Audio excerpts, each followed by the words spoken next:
నమస్కారం, ETV news కు స్వాగతం. ఈనాటి ముఖ్యాంశాలు. మొక్కులు తీర్చుకునేందుకు తిరుమల చేరిన కేసీఆర్, ఘన స్వాగతం పలికిన టీటీడీ అధికారులు. శ్రీవారికి రేపు సాలిగ్రామహారం, పేటల కంఠ్య సమర్పణ. హైదరాబాద్లో నిరుద్యోగ ర్యాలీ నిర్వహించి తీరుతామన్న తెలంగాణ ఐకాస. నాటకీయ పరిణామాల మధ్య హైకోర్టులో పిటిషన్ ఉపసంహరణ. ఐకాస ర్యాలీ సభకు అనుమతి లేదన్న పోలీసులు. హైదరాబాద్లో పలుచోట్ల నిషేధాజ్ఞలు ఉల్లంఘిస్తే క్రిమినల్ కేసులు పెడతామని హెచ్చరిక. మార్చి 6 నుంచి ఆంధ్రప్రదేశ్ శాసనసభ సమావేశాలు. 13న బడ్జెట్ ప్రవేశపెడతామన్న చంద్రబాబు. ఆడబిడ్డలకు ప్రత్యేక పథకం ప్రవేశపెడతామని వెల్లడి. తెలుగు రాష్ట్రాల్లో 10 శాసనమండలి స్థానాల ఎన్నికలకు షెడ్యూల్ విడుదల.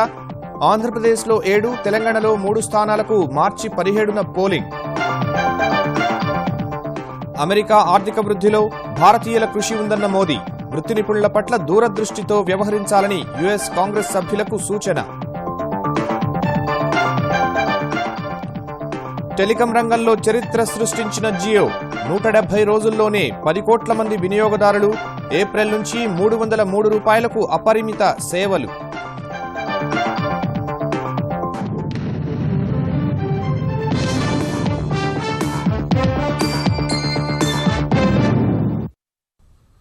ప్రత్యేక తెలంగాణ ఉద్యమం సమయంలో మొక్కులను తీర్చుకునేందుకు ముఖ్యమంత్రి కేసీఆర్ కుటుంబ సమేతంగా తిరుమల చేరుకున్నారు.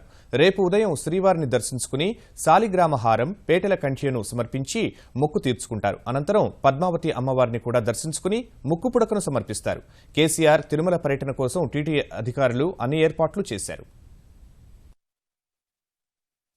ముఖ్యమంత్రి కేసీఆర్ 2 రోజుల పర్యటన కోసం తిరుమల చేరుకున్నారు. ప్రత్యేక విమానంలో కుటుంబ సమేతంగా రేణుగుంట చేరుకున్న ఆయనకు విమానాశ్రయంలో ఆంధ్రప్రదేశ్ అటవీశాఖ మంత్రి బొజ్జల గోపాలకృష్ణారెడ్డి, తిరుపతి ఎమ్మెల్యే సుగుణమ్మ, వైకాపా ఎమ్మెల్యే చెవిరెడ్డి భాస్కర్ రెడ్డి, తిరుపతి మాజీ మున్సిపల్ చైర్మన్ కందాటి శంకర్ రెడ్డి ఘన స్వాగతం పలికారు.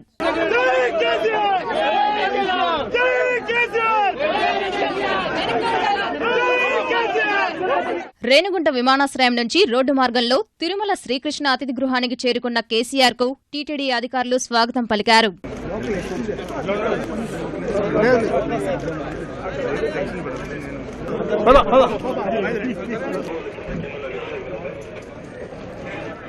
రాత్రికి అక్కడే బస చేయనున్న కేసీఆర్ రేపు ఉదయం వీఐపీ విరామ సమయంలో శ్రీవారిని దర్శించుకుంటారు.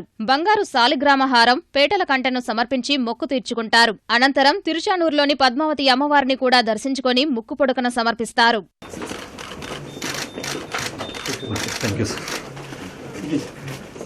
తెలంగాణకు చెందిన పలువురు మంత్రులు, ఇతర ప్రజాప్రతినిధులు కూడా పెద్ద సంఖ్యలో తిరుమలకు చేరుకున్నారు. సభాపతి మధుసూదనాచారి, మంత్రులు హరీష్ రావు, ఇంద్రకరణ్ రెడ్డి, ఈటెల రాజేందర్, పద్మారావు, పోచారం, ప్రభుత్వ ముఖ్య సలహాదారు రాజీవ్ శర్మ సహా ప్రభుత్వ ప్రధాన కార్యదర్శి ఎస్పీ సింగ్ కూడా ప్రత్యేక విమానంలో తిరుపతి చేరుకున్నారు. రేపు ఉదయం వీఐపీ విరామ సమయంలో కేసీఆర్తో పాటుగా స్వామివారిని దర్శించుకుంటారు.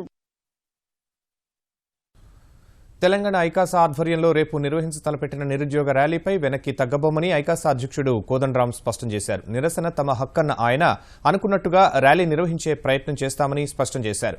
ర్యాలీకి అనుమతి లేదని పోలీసులు స్పష్టం చేసిన వేళ హైకోర్టులో నాటకీయ పరిణామాలు చోటు చేసుకున్నాయి. ఐకాస పోలీసుల వ్యూహ ప్రతివ్యూహాల మధ్య చివరి నిమిషంలో ఐకాస వ్యాజ్యాన్ని ఉపసంహరించుకుంది. ర్యాలీకి అనుమతి లేనందున జిల్లాల నుంచి విద్యార్థులు, ఐకాస నాయకులు హైదరాబాద్ రాకూడదన్న పోలీసులు సుందరయ్య విజ్ఞాన కేంద్రం, ఇందిరా పార్క్ వద్ద నిషేధాజ్ఞలు విధించారు. ర్యాలీలో పాల్గొంటే చట్టపరమైన చర్యలు తీసుకుంటామని హెచ్చరించారు. తెలంగాణలో ఉద్యోగ నియామకాల కోసం పోటీ పరీక్షల దైనందిని ప్రకటించాలనే డిమాండ్తో తలపెట్టిన నిరుద్యోగ ర్యాలీ సభకు అనుమతివ్వాలని కోరుతూ ఐకాస హైకోర్టును ఆశ్రయించగా ఇవాళ విచారణ సందర్భంగా నాటకీయ పరిణామాలు చోటు చేసుకున్నాయి. హైదరాబాద్ సుందరయ్య పార్కు నుంచి ఇందిరా పార్క్ వరకు ర్యాలీ, ధర్నా చౌక్ వద్ద సభకు అనుమతి నిరాకరించిన పోలీసులు ట్రాఫిక్ శాంతి భద్రతల కారణంగా అనుమతివ్వలేమంటూ ప్రత్యామ్నాయాలను సూచించారు. అయితే ట్రాఫిక్ ఇబ్బందులు లేకుండా ఆదివారం జరుపుకోవాలని హైకోర్టు ఐకాసాకు సూచించింది. ఆదివారం పోటీ పరీక్షలున్నాయని, శుక్రవారం శివరాత్రి అర్ధరాత్రి దృష్ట్యా వీలు కాదని ఐకాసా హైకోర్టుకు తెలిపింది. పోలీసులు సూచించిన నాగోలు, మియాపూర్, కీసర, శంషాబాద్ ప్రాంతాలు దూరంగా ఉంటాయని, అక్కడ కష్టమని ఐకాసా పేర్కొంది. ధర్నా చౌక్ బదులుగా ఓయూలో సభ పెట్టుకుంటామని ఐకాసా ప్రతిపాదించింది. ఓయూలో అనుమతి కోసం పోలీసులకు దరఖాస్తు చేసుకోవాలని ఐకాసాకు సూచించిన హైకోర్టు మధ్యాహ్నం 3 గంటల్లోపు నిర్ణయం తీసుకోవాలని పోలీసులకు స్పష్టం చేసింది. హైకోర్టు సూచనతో ఓయూలో అనుమతి కోసం ఐకాసా దరఖాస్తు చేసుకోగా ఇవ్వలేమని పోలీసులు తేల్చెప్పారు. అనంతరం విచారణలో నిరసన వ్యక్తం చేయడం తమ హక్కు అని, ప్రభుత్వం దాన్ని అణిచివేస్తోందని ఐకాసా తరపు న్యాయవాది వాదించారు. గతంలో ఐకాసా నిర్వహించిన కార్యక్రమాలు హింసాయుతంగా మారాయన్న అడ్వకేట్ జనరల్ ట్యాంక్ బండ్ పై విగ్రహాల ధ్వంసాన్ని ఉదాహరణగా చెప్పారు. ప్రభుత్వంలో ఉన్న తెరాస అప్పుడు ఐకాసాలో భాగమే అయినప్పటికీ హింసాత్మక ఘటనలో ప్రమేయం లేదని వివరించారు. ఈ దశలో జోక్యం చేసుకున్న హైకోర్టు నాగోలులో సభ నిర్వహించుకోవాలని సూచించింది. ఓయూకి సమీపంలోనే ఉంటుందని, పోలీసులు కూడా అభ్యంతరం చెప్పనందున మధ్య మార్గంగా ఉంటుందని పేర్కొంది. నాగోలు మెట్రో మైదానం సభకు సౌకర్యవంతంగా ఉండదని ఐకాసా తెలిపింది. అయితే చట్ట ప్రకారం నిర్ణయం తీసుకుంటామని న్యాయమూర్తి ఉత్తర్వులు సిద్ధం చేస్తుండగా చివరి క్షణంలో పిటిషన్ ఉపసంహరణకు అనుమతివ్వాలని ఐకాసా న్యాయవాది కోరారు. పిటిషన్ వెనక్కి తీసుకోవడానికి హైకోర్టు అంగీకరించింది. మరోవైపు హైకోర్టు ఎలాంటి ఉత్తర్వులు ఇవ్వనందున ర్యాలీ సభ జరిపి తీరుతామని ఐకాసా అధ్యక్షుడు కోదండరాం స్పష్టం చేశారు. ఈ పోలీసులు మొత్తం తెలంగాణ ఉద్యమాన్నే ఒక నేరంగా చూపిస్తున్నారు. ఆనాడు సమైక్యాంధ్ర పాలకులు ఏ రకంగా వ్యవహరించినరో ఇవాళ సరిగ్గా అదే రకమైనటువంటి ధోరణితో ఈనాటి ఈ పాలకులు వ్యవహరిస్తున్నారు. వాస్తవానికి వాళ్ళు మా మీద పెట్టిన అన్ని కేసుల్లో నాతో పాటు ప్రస్తుత ముఖ్యమంత్రి గారు కూడా ఉన్నారు. నిజంగా ఇది నేరమైతే ఈ నేరంలో కొంత భాగం వారికి కూడా ఉన్నట్టుగానే పోలీసులు కోర్టు ముందు చూపించటం ఇంకా శోచనీయమైనటువంటి విషయం. ఈ దృక్పథమే కాదు, వాళ్ళు సూటిగా ర్యాలీకి అనుమతినివ్వలేమని కూడా చెప్పిండ్రు. రేపటి ప్రోగ్రాము మేము ముందే అనుకున్నట్టుగా ఖచ్చితంగా మా నిరసన ర్యాలీని మేము నిర్వహించే ప్రయత్నం చేస్తాం. ఎందుకంటే మా గొంతు వినిపించేటువంటి హక్కు మాకుంది. ర్యాలీ సభకు అనుమతి లేనందున నిషేధాజ్ఞలు ఉల్లంఘించవద్దని పోలీసులు స్పష్టం చేశారు. పర్మిషన్ లేని ఈ ర్యాలీకి కానీ పబ్లిక్ మీటింగ్ కానీ ఎవరైనా వస్తే చట్టపరమైన చర్యలు తీసుకోబడుతుందని చెప్తున్నాము. విద్యార్థులకి మా కోరిక ఏంటంటే, జిల్లాలు చదువుతున్న విద్యార్థులు, మన హైదరాబాద్ పట్టణంలో చదువుతున్న విద్యార్థులు, ఇక్కడ కోచింగ్ సెంటర్స్ లో జాబ్ కొరకి కోచింగ్ తీసుకుంటున్న విద్యార్థులు ఈ ర్యాలీకి మీటింగ్ కి మీరు పార్టిసిపేట్ చేస్తే క్రిమినల్ కేసెస్ వస్తుంది కాబట్టి దానివల్ల మీ భవిష్యత్తు కూడా ప్రాబ్లం ఉంటుంది కాబట్టి మీరు రాకూడదని, ఈ ప్రొవిజన్స్ ఏం వైలేట్ చేయకూడదని చెప్పి కోరుతున్నాము. విద్యార్థులు ర్యాలీలో పాల్గొనకుండా విద్యాసంస్థలు కట్టడి చేయాలని పోలీసులు సూచించారు. నిరుద్యోగుల సమస్యలపై తెలంగాణ ప్రభుత్వం దృష్టి పెట్టినప్పటికీ కోదండరాం నిరసన ప్రదర్శన చేపడతాననడం సరికాదని తెరాస సీనియర్ నేత పళ్లా రాజేశ్వరరెడ్డి అన్నారు. కేవలం రాజకీయ ప్రయోజనాలు ఆశించే కోదండరాం ఈ ఆందోళనకు తెరతీశారని విమర్శించారు. అంటే నీ యొక్క దృష్టి అనేది నిరసన ర్యాలీ కంటే లేకపోతే ధర్నా కంటే ఈ ప్రభుత్వాన్ని బదనాం చేయాలి, ఇక్కడున్న వ్యవస్థని నిర్వీర్యం చేయాలి, ఎగ్జామ్స్ రాస్తున్న పిల్లల్ని ఇబ్బంది పెట్టాలి, ఎగ్జామ్స్కు ప్రిపేర్ అవుతున్న నిరుద్యోగుల మనసుల్ని కలుషితం చేయాలనే ఉద్దేశంతోనే చేస్తున్నారు తప్ప నిరుద్యోగుల మీద ప్రేమ కాదు. నిజంగా ఇప్పటికీ మీకు ఈ నిరుద్యోగులకు ఉపయోగపడాలని చెప్పి మీరు అనుకుంటే, మీ డిమాండ్స్ ఆల్రెడీ ప్రభుత్వ దృష్టిలోకి వచ్చినాయి కాబట్టి మరలా నిరసన కార్యక్రమాన్ని ప్రభుత్వానికి వ్యతిరేకంగా కోర్టులను ధిక్కరించే విధంగా చేయడం సబబు కాదని చెప్పి మేము భావిస్తున్నాం. వచ్చే బడ్జెట్లో ఆడబిడ్డలకు కొత్త పథకం ప్రకటించడానికి కసరత్తు చేస్తున్నట్లు ముఖ్యమంత్రి చంద్రబాబు తెలిపారు. యువతకు ఏం చేయాలనే అంశంపై సమాలోచనలు చేస్తున్నట్లు అమరావతి సచివాలయంలో నిర్వహించిన శాఖాధిపతుల సమావేశంలో వెల్లడించారు. కేంద్రం ప్రకటించిన ప్రత్యేక ప్యాకేజీకి చట్టబద్దత కల్పించాలని కోరుతున్నామన్న చంద్రబాబు రేపటి కేంద్ర మంత్రివర్గ సమావేశంలో ఒక స్పష్టత రావచ్చని తెలిపారు. మార్చి 6 నుంచి బడ్జెట్ సమావేశాలు జరుగుతాయన్న ఆయన 13న బడ్జెట్ ప్రవేశపెడతామన్నారు. పారిశ్రామిక అభివృద్ధి కళ్లకు కట్టేలా బడ్జెట్ రూపకల్పన చేయాలని ఆదేశించారు. ప్రభుత్వ శాఖల్లో సంపూర్ణ పారదర్శకత కోసం సరికొత్త సాఫ్ట్వేర్ అప్లికేషన్ను అందుబాటులోకి తీసుకురానున్నట్టు సీఎం వెల్లడించారు. అమరావతి సచివాలయాన్ని చూసిన వారంతా సంతృప్తి వ్యక్తం చేస్తున్నారన్న బాబు పచ్చదనం మరింత పెంచాలని ఆదేశించారు. అమరావతి విషయంలో ఇప్పుడు సాంకేతికంగా ఎంతో మెరుగుపడ్డామని అభిప్రాయపడ్డారు. ప్రతి శాఖ దేశంలో మొదటి స్థానంలో ఉండేలా లక్ష్యాలను ఏర్పాటు చేసుకోవాలని ఆయా శాఖాధిపతులకు దిశానిర్దేశం చేశారు. కొల్లేరు సరస్సును ఆంధ్రప్రదేశ్లోనే ప్రధాన పర్యాటక కేంద్రంగా తీర్చిదిద్దాలని ముఖ్యమంత్రి చంద్రబాబు వన్యప్రాణి సంరక్షణ శాఖ అధికారులను ఆదేశించారు. ఇందుకోసం కేంద్రం నుంచి అనుమతులను వారంలోగా పొందేలా కార్యాచరణ రూపొందించాలని సూచించారు. ఎర్రచందనం అక్రమ రవాణాను అరికట్టడానికి పటిష్ట చర్యలు చేపట్టాలని సచివాలయంలోని తన కార్యాలయంలో నిర్వహించిన సమీక్షలో స్పష్టం చేశారు. రాష్ట్రంలోని పక్షి సంరక్షణ కేంద్రాలు, జింకలు, ఎలుగుబంట్ల పార్కులను మరింత అభివృద్ధి చేసి ఆకర్షణీయ పర్యాటక కేంద్రాలుగా తీర్చిదిద్దాలని చెప్పారు. ప్రతిష్టాత్మకంగా చేపట్టిన నగర వనాలను త్వరితగతిన పూర్తి చేయాలని నిర్దేశించారు. విజయవాడలోని ఓ కొండను నైట్ సఫారీకి అనువుగా తీర్చిదిద్దే అంశాన్ని పరిశీలించి నివేదిక అందజేయాలని అధికారులను ఆదేశించారు.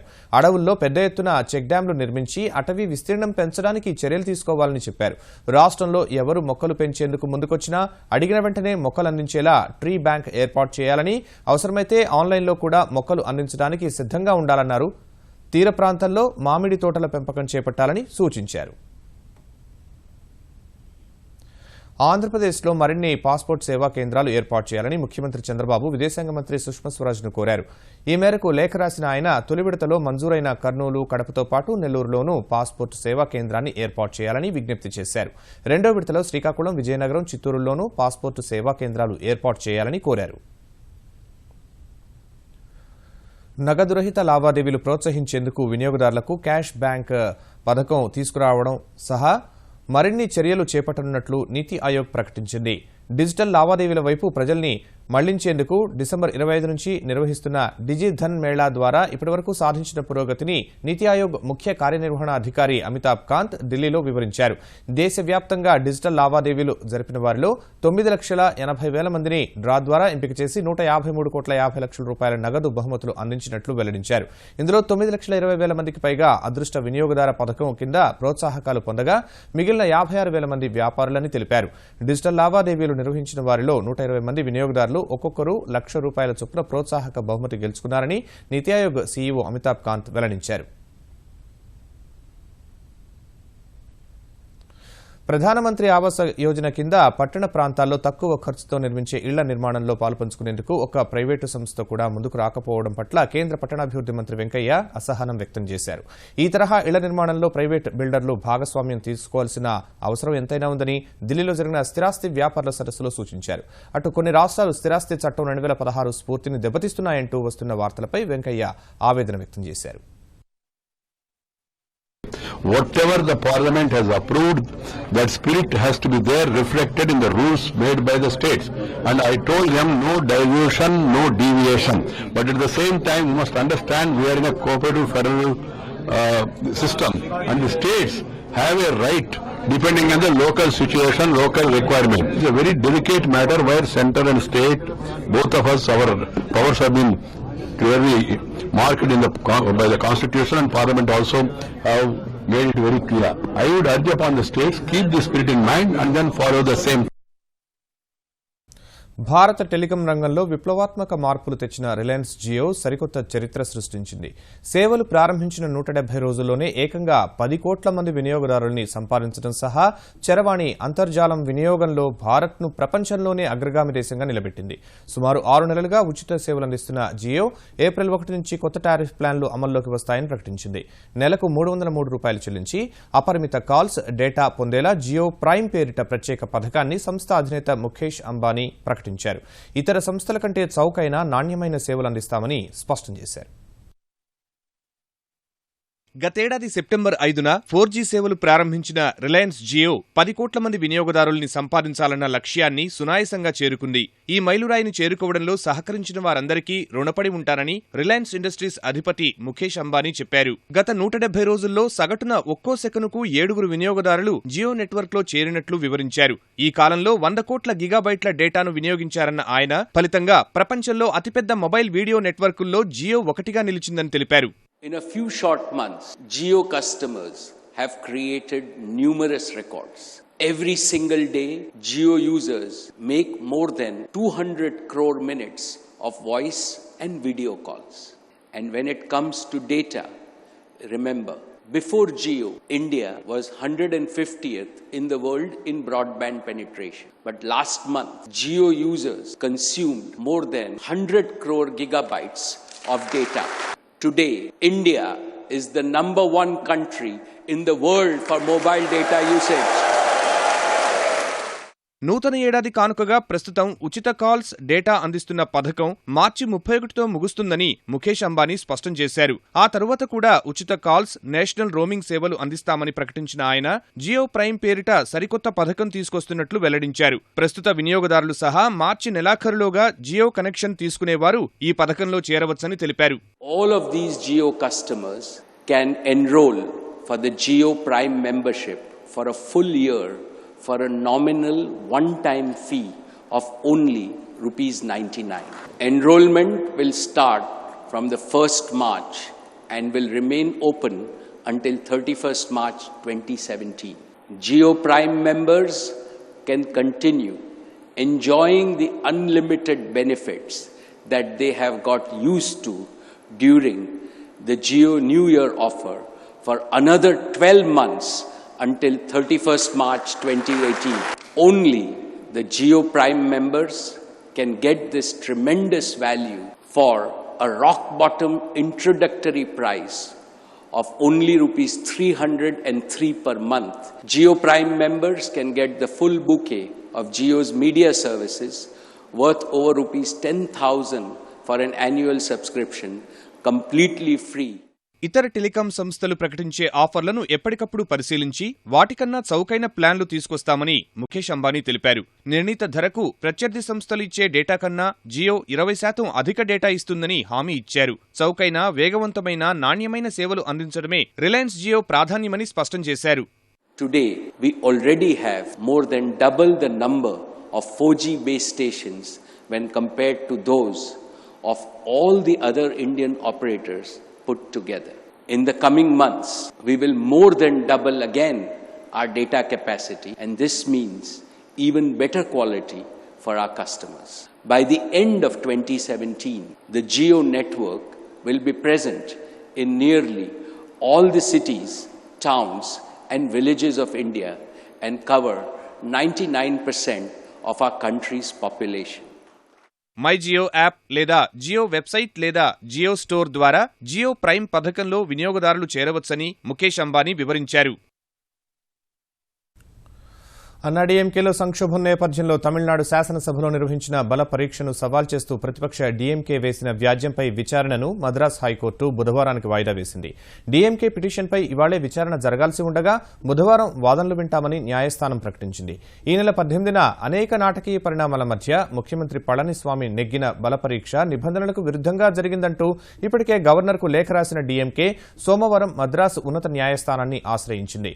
అన్నాడీఎంకే ప్రభుత్వం ప్రవేశపెట్టిన విశ్వాస తీర్మానంపై ఎలాంటి చర్చ జరపలేదని, రహస్య ఓటింగ్ నిర్వహించాలనే తమ అభ్యర్థనను సభాపతి పరిగణలోకే తీసుకోలేదని పిటిషన్లో వివరించింది. బల పరీక్ష నిర్వహించిన తీరుకు నిరసనగా బుధవారం రాష్ట్ర వ్యాప్తంగా తమ నేతలు, కార్యకర్తలు నిరాహార దీక్షలు చేపడతారని డీఎంకే ఇప్పటికే ప్రకటించింది. మరోవైపు బల పరీక్ష సమయంలో సభలో జరిగిన పరిణామాలకు నిరసనగా సభాపతి ధన్పాల్పై అవిశ్వాస తీర్మానాన్ని ప్రవేశపెడుతున్నట్లు డీఎంకే శాసనసభ కార్యదర్శికి లేఖ సమర్పించింది. తెలుగు రాష్ట్రాల్లో స్థానిక సంస్థలు, శాసనసభ్యుల కోటా మండలి స్థానాల్లో ఎన్నికలకు ఎన్నికల సంఘం షెడ్యూల్ విడుదల చేసింది. ఆంధ్రప్రదేశ్లో 7, తెలంగాణలో 3 స్థానాలకు ఎన్నికలు జరగనున్నాయి. అభ్యర్థులు నామపత్రాల దాఖలుకు ఆఖరు తేదీ మార్చి 7 కాగా మార్చి 8న వాటి పరిశీలన జరగనుంది. మార్చి 10న నామపత్రాల ఉపసంహరణకు గడువుగా నిర్ణయించింది. మార్చి 17న ఉదయం 9 నుంచి సాయంత్రం 4 గంటల వరకు ఎన్నికలు నిర్వహించి సాయంత్రం 5 గంటల నుంచి ఓట్ల లెక్కింపు చేపట్టనున్నట్లు ఎన్నికల సంఘం వివరించింది. ఆంధ్రప్రదేశ్లో ఇంటర్మీడియట్ ప్రయోగ పరీక్షలకు ల్యాబ్ సౌకర్యం కల్పించని యాజమాన్యాలపై చర్య తీసుకుంటామని మానవ వనరుల అభివృద్ధి శాఖ మంత్రి గంటా శ్రీనివాసరావు చెప్పారు.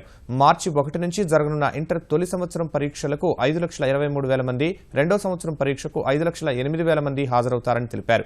గత ఏడాది కంటే 14% మంది విద్యార్థులు అధికంగా ఈ ఏడాది పరీక్షలు రాయనున్నట్లు వెల్లడించారు. 1435 కేంద్రాల్లో ఇంటర్ పరీక్షలు నిర్వహిస్తామన్న గంటా ఈ ఏడాది నుంచి జంబ్లింగ్ విధానాన్ని అమలు చేశామని వివరించారు. సమస్యాత్మక పరీక్ష కేంద్రాలు సహా స్పాట్ వాల్యుయేషన్ కేంద్రాల్లో సీసీ కెమెరాలు ఏర్పాటు చేస్తామని చెప్పారు. ఎమ్మెల్సీ ఎన్నికల కారణంగా మార్చి 9న జరగాల్సిన పరీక్షను 19వ తేదీకి వాయిదా వేశామని తెలిపారు. హైదరాబాద్ హయత్ నగర్ ప్రాంతంలో పోలీసులకు విక్రయించిన ఇళ్ల స్థలాలను నకిలీ పత్రాలతో ఇతరులకు విక్రయించి సొమ్ము చేసుకున్న ముఠా గుట్టురట్టయింది. ఇందులో కీలక పాత్రధారుడైన రాఘవేంద్రరావుతో పాటు మరో 5గురిని అరెస్ట్ చేసినట్లు రాచకొండ పోలీస్ కమిషనర్ మహేష్ భగవత్ చెప్పారు. వారి నుంచి పెద్ద సంఖ్యలో నకిలీ పత్రాలు, 37 original sale deeds, 83 non judicial stamp పేపర్లు స్వాధీనం చేసుకున్నట్లు వివరించారు. హయత్ నగర్ మండలం కోహెడలోని సర్వే నంబర్ 950లో ఉన్న దాదాపు 25 ఎకరాల స్థలాన్ని బాలరెడ్డితో జీపీఏ తీసుకున్న చైతన్యపురికి చెందిన రాఘవేంద్రరావు 200 ప్లాట్లను అంబర్పేటలోని కార్ హెడ్ క్వార్టర్స్ పోలీస్ సిబ్బందికి, డీపీఓ పోలీస్ సిబ్బందికి 1985 నుంచి 1990 మధ్య విక్రయించినట్లు తెలిపారు. వీరికి సిండికేట్ బ్యాంకులో రుణం కూడా ఇప్పించాడని పేర్కొన్నారు. 2005లో స్థిరాస్తి వ్యాపారం ఊపందుకోవడం వల్ల అదే ప్లాట్లను ఇతరులకు అధిక ధరలకు విక్రయించాడని తెలిపారు. గత నెలలో దాసరి రవీంద్రారెడ్డి ఇచ్చిన ఫిర్యాదుతో రంగంలోకి దిగిన పోలీసులు 2012 వరకు ఫోర్జరీ పత్రాలతో ఇతరులకు రిజిస్ట్రేషన్లు చేసినట్లు సిపి మహేష్ భగవత్ వివరించారు. ఈ మొత్తం ప్లాట్స్ మళ్ళా వేరే వాళ్ళ పేరు మీద జీపీఏ చేస్తూ ఆయన 1 by 1 కొన్ని ఇంపోస్టర్స్ వాళ్ళని రిజిస్ట్రేషన్ ఆఫీస్లో ఈ మా సిబ్బంది ఎవరు ఉన్నారు వాళ్ళ పేరు మీద అక్కడ రిజిస్ట్రేషన్ ఆఫీస్లో ప్రొడ్యూస్ చేస్తూ దాదాపు 82 ప్లాట్స్ ఆల్రెడీ అమ్మేశారు. ఇంకొక 6 ప్లాట్స్కి రెడీ టు సేల్లో ఉన్నాయి. ఇప్పుడు 31 ప్లాట్స్ ఇప్పుడు ఇంటాక్ట్గా ఉన్నాయి, ఎవరికి వాళ్ళు అమ్మలేదు. ఇంకా ఈ మొత్తం వ్యవహారంలో మనం చూస్తే 200 స్క్వేర్ యార్డ్ ప్లాట్ అప్పుడు 2005-2006లో 2 lakhs 3 lakhs కాస్ట్ ఉంది. ఈ రోజు మాత్రం అదే ప్లాట్కి మినిమం 6 to 7 lakhs రూపీస్ ప్రతి ప్లాట్కి కాస్ట్ ఉంది. సో మొత్తం కాస్ట్ మనం చూస్తే దాదాపు 14 crore. ఉత్తర అమెరికా తెలుగు సంఘం తానా 21వ మహోత్సవాలు మే 26 నుంచి 3 రోజుల పాటు మిస్సోరీలోని సెయింట్ లూయిస్లో నిర్వహిస్తున్నట్టు తానా అధ్యక్షుడు జంపాల చౌదరి తెలిపారు. ఈ ఉత్సవాలకు సంబంధించిన వివరాలతో కూడిన వెబ్సైట్ www.tana2017.orgను సెయింట్ లూయిస్లో ఆయన ప్రారంభించారు. ఈ ఉత్సవాలను ఎల్లలు లేని తెలుగు అనే సందేశంతో నిర్వహిస్తామని జంపాల వివరించారు. ఈ కార్యక్రమంలో 2017 TANA conference convener Kurmanatharao, president elect Satish Vemana పాల్గొన్నారు. వృత్తి నిపుణుల నియామకాల విషయంలో సమతుల్యం, దూరదృష్టితో వ్యవహరించాలని ప్రధాని నరేంద్ర మోదీ అన్నారు. అమెరికాకు చెందిన 26 మంది కాంగ్రెస్ సభ్యులు తనతో సమావేశం కాగా ఇటీవల ట్రంప్ సర్కారు H-1B వీసాల విషయాన్ని మోదీ గుర్తు చేశారు. అమెరికా సమాజం ఆర్థిక వ్యవస్థను మెరుగుపరిచేందుకు భారతీయ వృత్తి నిపుణులు విశేష కృషి చేస్తున్నట్టు ఈ సందర్భంగా మోదీ వారికి స్పష్టం చేశారు.